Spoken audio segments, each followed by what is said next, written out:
মনে রাখবেন, আমরা সাদরা দরবার শরীফের আলা হযরত বিশ্ব মুফতি আল্লামা রহমান ইসহাক রহমতুল্লাহ আলাইহির নির্দেশনা অনুযায়ী কোরআন সুন্নাহর আলোকে সর্বপ্রথম চাঁদ দেখার ভিত্তিতে ঈদ রোজা সহ যাবতীয় ধর্মীয় অনুষ্ঠানাদি পালন করে থাকি।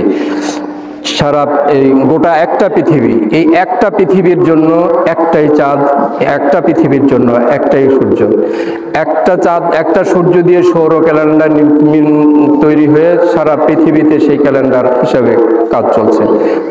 ঠিক তেমনিভাবে একইভাবে নিয়ন্ত্রিত আল্লাহ পাকের কুদরতিভাবে কোনো রকম ব্যতিক্রম কখনো ঘটেনি, ঘটবে না, সেই রকম হালের মধ্যে চাঁদও রয়েছে। সেই চাঁদের চন্দ্রবর্ষপুঞ্জি সেভাবে সেটাও বিশ্বব্যাপী আন্তর্জাতিক সেরকম একটা ক্যালেন্ডার হয়ে যেতে হবে এবং সেইভাবে বিশ্ব মুসলিম ঐক্যবদ্ধভাবে ঈদ রোজা সহ যাবতীয় অনুষ্ঠানাদি পালন করবে। এটাই আল্লাহ পাকের নির্দেশ। কোরআনে আল্লাহ পাক যেটা বলছেন, ফামান শাহিদা মিনকুমুশ শাহরা ফালইয়াসুমহু, যে মাহে রমাদানে উপস্থিত থাকবে সেই রোজা, যে থাকবে যেখানকারই হোক না কেন, মাস শুরু হয়ে গেল বাস রোজা শুরু। ঠিক তেমনিভাবে ঈদও। আর রাসূল পাকও বলেছেন, সুমু লিরুইয়াতিহি ওয়াফতিরু লিরুইয়াতিহি, সকলেই রোজা রাখো যে যেখানেই থাকো না কেন। চাঁদ দেখা গেল যেখানেই দেখা যাক না কেন, আর যেখানেই তুমি হও না কেন, যেখানের চাঁদ দেখার সংবাদই তুমি পেয়েছো, বাস প্রথম দেখা পেয়েছো, রোজা শুরু করো, প্রথম দেখা পেয়েছো, ঈদ করো, যাবতীয় ধর্মীয় অনুষ্ঠানে পালন করো। এটাই হচ্ছে ইসলামের শরীয়তের বিধান।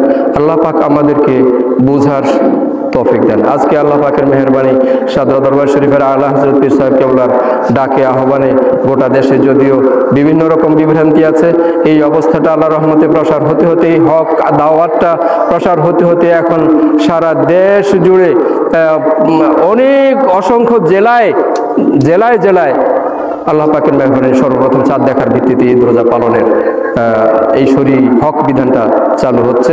বাকি যারা আছেন ওনারা ওনাদের ভুল বুঝে ফেলবেন, আমরা আশাবাদী, এবং ওনারাও সঠিক অবস্থায় চলে আসবেন। ইসলামিক ফাউন্ডেশন সহ সবার প্রতি আহ্বান রইল যে একটু ভাবুন, চিন্তা ভাবনা করুন, কোরআন শরীফ এবং হাদিস শরীফ স্টাডি করুন, আপনার কাছে বিষয়টা পরিষ্কার হয়ে যাবে। তর্কের জন্য তর্ক নয়, বুঝার জন্য, নিজেকে ঠিক রাখার জন্য নিজে স্টাডি করুন, ইনশাল্লাহ সব কিছু দিনের আলোর মতো পরিষ্কার হয়ে যাবে। আল্লাহ পাক সবাইকে বুঝবার জন্য তৌফিক এনায়েত করেন। একটা শুকরিয়ার বিষয়, আজকে আমরা শুধু সাদরা নয়, বাংলাদেশের বহু জেলায় আজকে ঈদ হচ্ছে, একই সাথে সারা বিশ্বের দেশে দেশে বহু দেশে হচ্ছে।